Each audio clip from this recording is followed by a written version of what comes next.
오늘 말씀의 제목은 감정이 아니라 의지입니다.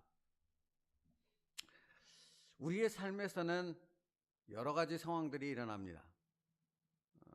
어떤 사람의 말처럼 하루에도 수만 가지 생각이 우리의 머릿속을 스쳐 지나가야 하듯이 그 수만 가지 생각이 들게 만드는 요인들이 우리의 삶에는 매일 반복되는 하루하루의 삶 속에서 계속된다라는 사실입니다.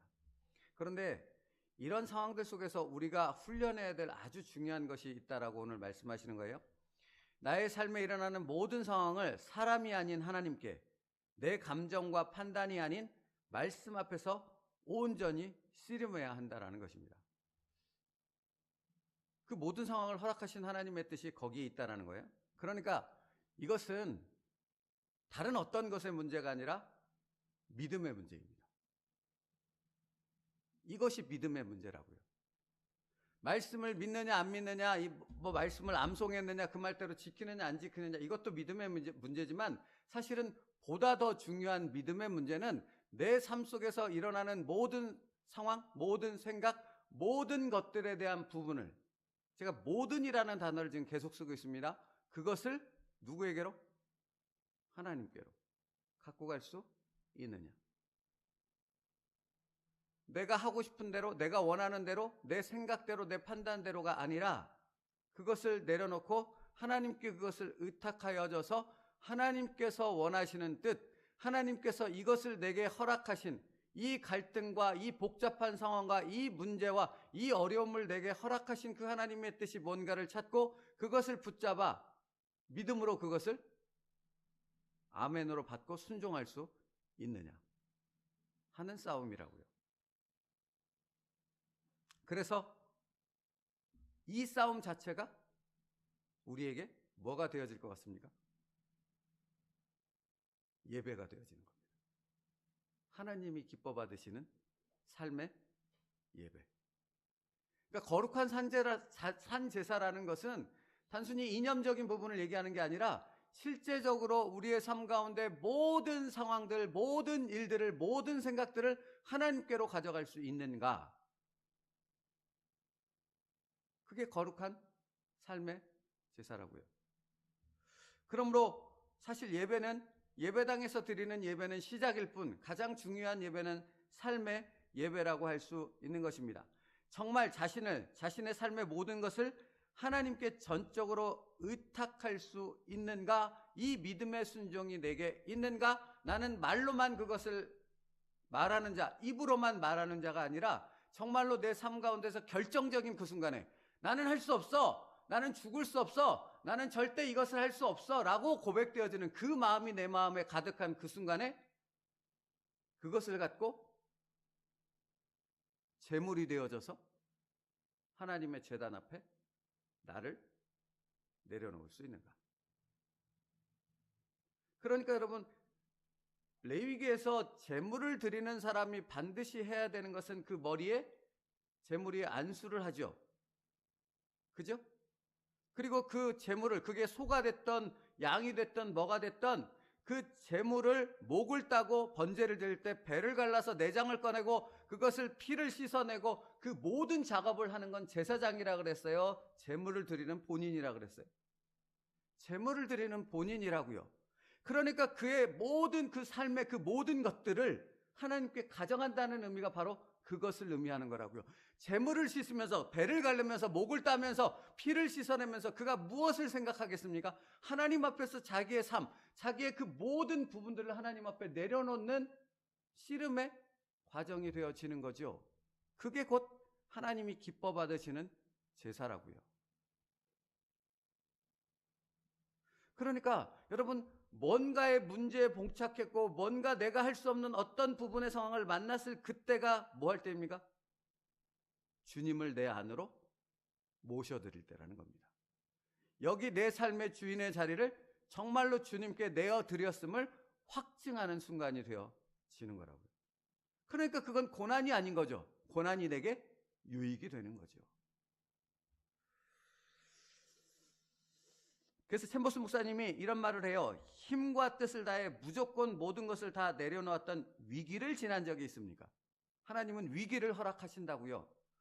그것은 의지의 위기입니다 라고 표현해요. 외적으로 여러 번 상황적인 위기를 당할지라도 내 의지에는 아무런 변화가 없을 수도 있습니다. 그러니까 착각하지 말라는 거죠. 그런 것처럼 나 스스로도 착각할 수 있다고요. 진정 자신을 내려놓는 깊은 위기는 외적인 것이 아니라 내적인 것입니다. 그러므로 사랑하는 성도 여러분, 우리가 살아가는 삶의 모든 시간들은 훈련의 장입니다. 무엇을 훈련하는 것입니까? 내 모든 것을 하나님께로 가져가는 훈련입니다. 그것은 왜 중요한 것입니까? 그럼 믿음의 문제이기 때문에 그런 것입니다. 내가 정말로 믿음의 사람이라면 그것을 하나님께로 갖고 갈 수 있을 것이지만, 내가 믿음의 사람, 그러니까 입으로는 믿는다고 말하지만, 내가 입으로는 신앙인이라고 말하지만, 그리스도인이라고 말하지만 진짜로 하나님을 믿지 않으면 안 가져가거든요. 여기서 씨름할 뿐이지, 여기서 갈등할 뿐이지. 사람에게 도움을 청할지언정, 사람을 의지해서 뭔가를 해결하려고 할지언정 하나님께는 가지고 가지 않는다고요. 다시 말씀드려요. 하나님께 가져간다는 것은 온전한 의탁을 얘기하는 겁니다. 다른 방법을 배제하는 거라고요. 예? 내게 돈이 필요해요. 10원이 필요하다고 해보죠. 하나님께 기도해서 10원을 구합니다. 근데 나는 다른 사람에게 10원을 구할 수 있는 방법을 또한 찾습니다. 이건 뭐라고요? 믿음이 아니라고요.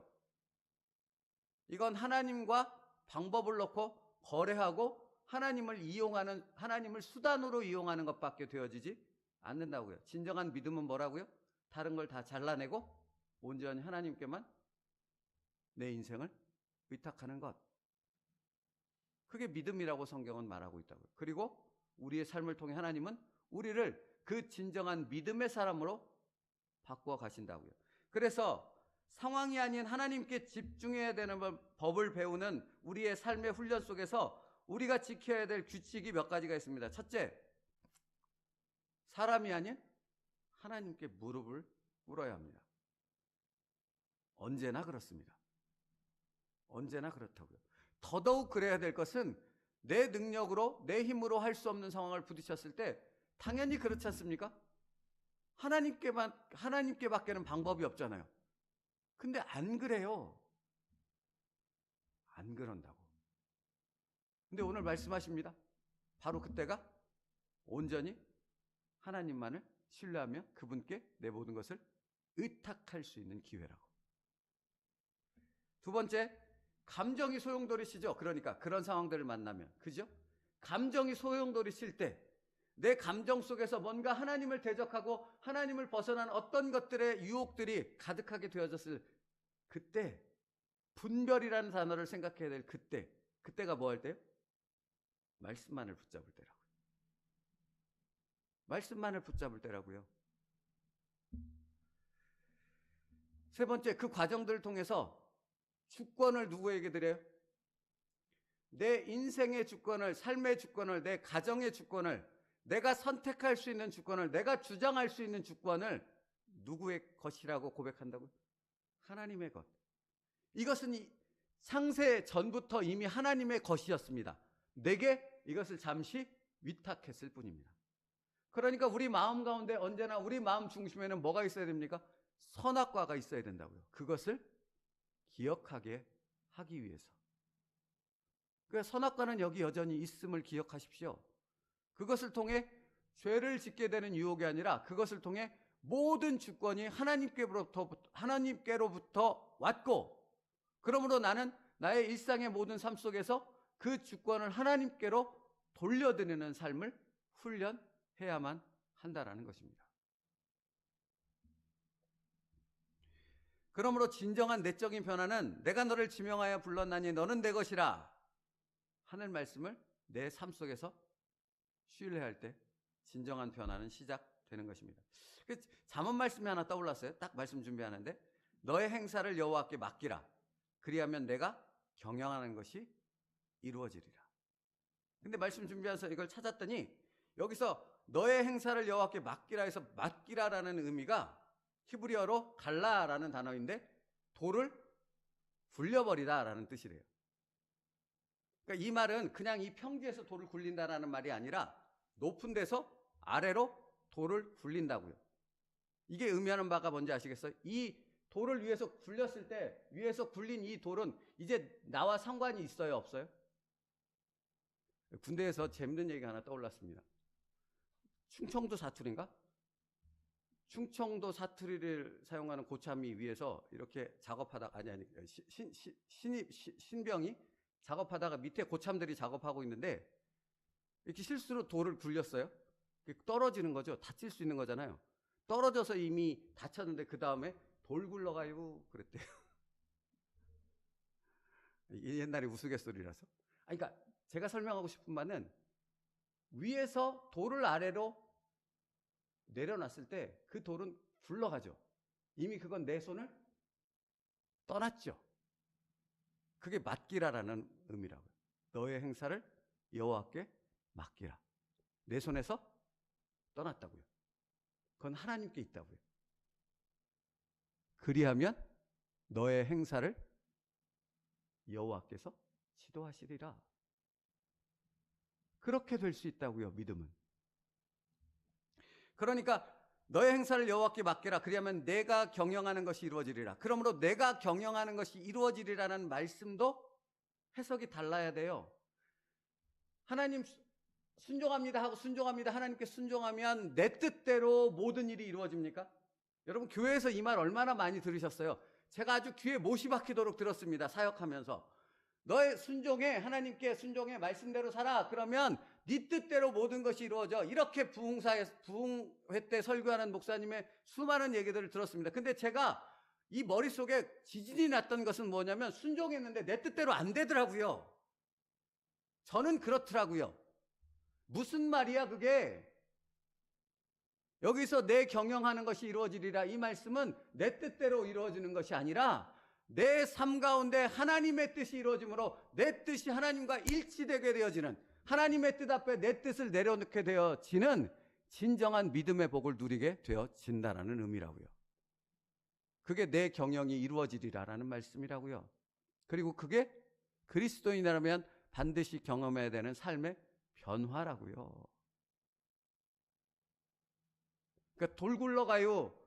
위에서 돌을 내려놓고 하나님께 온전히 의탁하게 되면 내 삶 속에서 하나님의 뜻이 이루어지는 것을 내가 보게 되었는데 그 하나님의 뜻이 최고입니다 라는 고백으로 이어지게 되더라. 그래서 이 말씀도 떠오르더라고요. 그러므로 염려하여 이르기를 무엇을 먹을까 무엇을 마실까 무엇을 입을까 하지 말라. 이는 다 이방인들이 구하는 것이라. 너희 하늘 아버지께서 이 모든 것이 너희에게 있어야 할 줄을 아시느니라. 그러니까 여러분 내 삶을 전적으로 하나님 앞에 의탁해 보면 책임지시는 하나님을 만나게 되어진다고요. 내가 구하지 않아도 이것을 미리 예비하시고 그 모든 것을 공급하시는 하나님의 엄청난 은혜를 비로소 깨닫게 되어진다고요. 그래서 그 다음 이어지는 말씀이 무엇입니까? 먼저 그 나라와 그 의를 구하라. 그리하면 이 모든 것이 너희에게 이루어지리라. 아멘이십니까? 이것이 바로 의지의 결단이라고 말씀하고 있는 의미입니다. 하나님께 맡긴 인생은 하나님의 주권 아래서 가장 선한 열매를 맺게 된다고요. 이건 교회를 해보니, 교회를 개척해서 교회를 인도해보니 정말 그렇더라고요. 사람이 나가고 들어오고 성도가 인원이 줄고 많아지고 뭐 이런 것, 사실은 그런 것에 얼마나 많이 신경을 쓰는지 몰라요. 목사들이 그걸 떠나지 못해요. 그것에서 벗어나지 못한다고.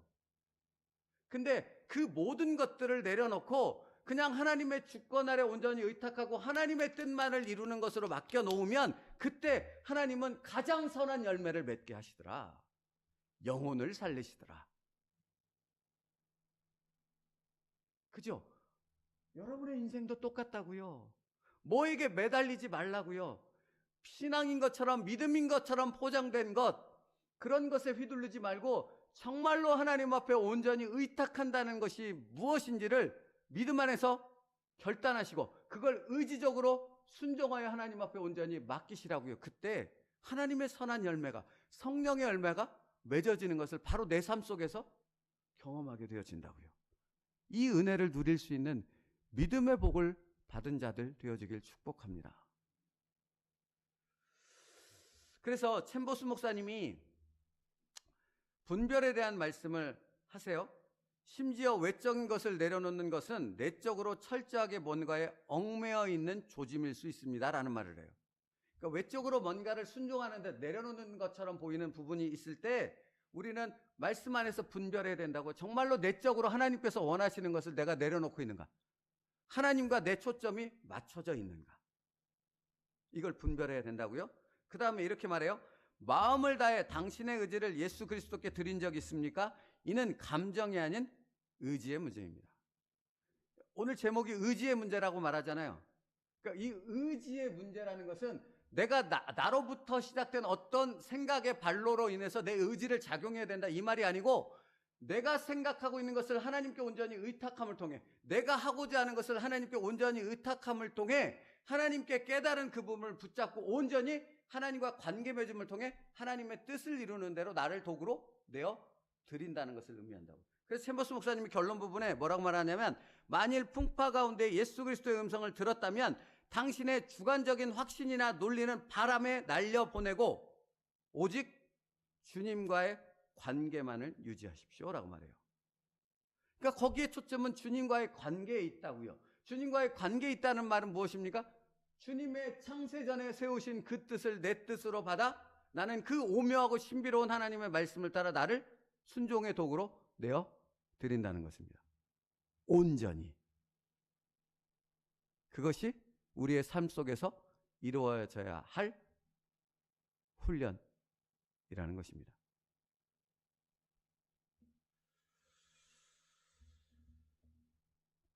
깨닫는 즉시 결과가 어떻게 될지를 묻지 말고 즉각적으로 순종하는 것입니다. 마치 향유옥합을 깨트린 마리아처럼. 기억하십니까? 향유옥합을 깨트린 마리아가 향유옥합을 깨트리러 나갈 때 많은 사람들, 제자들을 포함한 수많은 사람들이 멸시와 조롱의 눈으로, 비웃음의 눈으로 그를 향해 말하지 않았습니까? 그 눈초리와 함께. 그러나 향유옥합을 깨트린 마리아는 그것이 아무것도 상관없었어요. 무슨 말을 하든, 욕을 하든, 비웃든 말든, 조롱하든 말든 그게 아무것도 들리지 않았던 것처럼 성경은 묘사하고 있다고요. 왜 그랬습니까? 마리아는 어떻게 그런 상태에 있을 수 있었냐고요. 오직 그의 시선은 주님만 향하고 있었기 때문에, 주님과의 관계에 온전히 붙들린 바 되었기 때문에 그런 것입니다. 그러므로 사랑하는 성도 여러분, 감정이 아니라 의지적 순종입니다 라는 하나님과의, 오직 하나님과 나와만 서 있는 이 관계가 온전히 서 있을 때 그렇게 의지적 순종으로 나아갈 수 있는 것이라는 말이지요. 오늘도 하나님의 관계를 여러분의 삶 속에서 굳건히 세워 가십시오. 그것은 다른 것이 아니라 온전한 의탁에 있다고요. 창세전에 나를 위해 세우신 그 교회 가운데 믿음으로 온전히 나를 의탁하는 것. 그때 하나님은 나의 삶 가운데 가장 선한 열매를 맺어 주실 줄 믿습니다. 기도하겠습니다. 살아계신 하나님 감사합니다. 오늘도 하나님의 말씀 앞에 어떻게 그 말씀에 순종하며 의지적 결단으로 하나님의 뜻을 이루을지를 말씀 안에서 묵상케 하셨사오니, 이것이 귀로 듣고 한 귀로 나아가는 그런 말씀이 아니라 우리의 삶 가운데서 온전히 전적인 하나님을 신뢰하는 의탁 가운데로 나아갈 수 있는 믿음의 결단으로 이어지게 하여 주시옵소서. 이것은 온전히 하나님을 신뢰하기에 의지적 결단의 순종으로 이어지는 것이어야만 합니다. 그러므로 아버지 하나님, 모든 상황을 하나님 앞에 갖고 나갈 수 있게 하시고 그 모든 상황 가운데서 온전히 하나님과의 신실한 그 신뢰의 관계를 만들어 갈 수 있는 믿음의 복을 누릴 수 있는 세움누리교회 모든 성도가 되게 하여 주시옵소서. 예수님의 이름으로 기도 올리옵나이다. 찬송가 456장 박수 치면서 찬양하고 기도하겠습니다.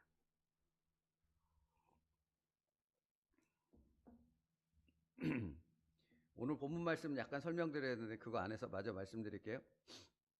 예수께서 사랑하는 그 제자가 베드로에게 이르되 주님이시라 하니 시몬 베드로가 벗고 있다가 주님이나 하는 말을 듣고 겉옷을 두르네 바다로 뛰어내리라 그랬어요. 여러분, 이때 상황이 뭐예요? 요한복음 21장이잖아요. 이때 상황이 뭐예요? 베드로가 지금 갈릴리 바다가 아니라 디베라 바닷가에 왔다고 요한은 기록하고 있다고 그랬잖아요. 세상으로 돌아갔다고요. 예수님 부인하고 닭 울기 전에 3번 부인해라는 말씀을 그대로 행한 베드로가 차마 주님을 볼 수 없어서, 그 주님을 어떻게 할 수가 없어서 도망쳐서 숨어 있는 상태라고요. 근데 요한이 주님이시라 했더니 베드로가 화들짝 놀라서 옷을 입고 나아가잖아요. 뭐죠 이게? 베드로에게는 다른 것이 보이지 않는 거죠. 아, 주님만이 나의 소망이구나. 이때구나. 내가 회개할 때고, 내가 주님께로 돌아갈 때고, 내가 주님을 다시 붙잡을 수 있는 때구나. 그 은혜를 베드로는 깨달은 거죠. 믿음의 사람이니까. 그러니까 여러분, 사실 죄를 짓고 어리석은 나의 삶을 보게 되고 회개할 일이 생각났을 그때가 뭐 할 때이라고? 주님을 내 안에 다시 모셔드리고 그 주님 안에서 그 은혜를 누릴 때라고요. 그 은혜를 누리십시오.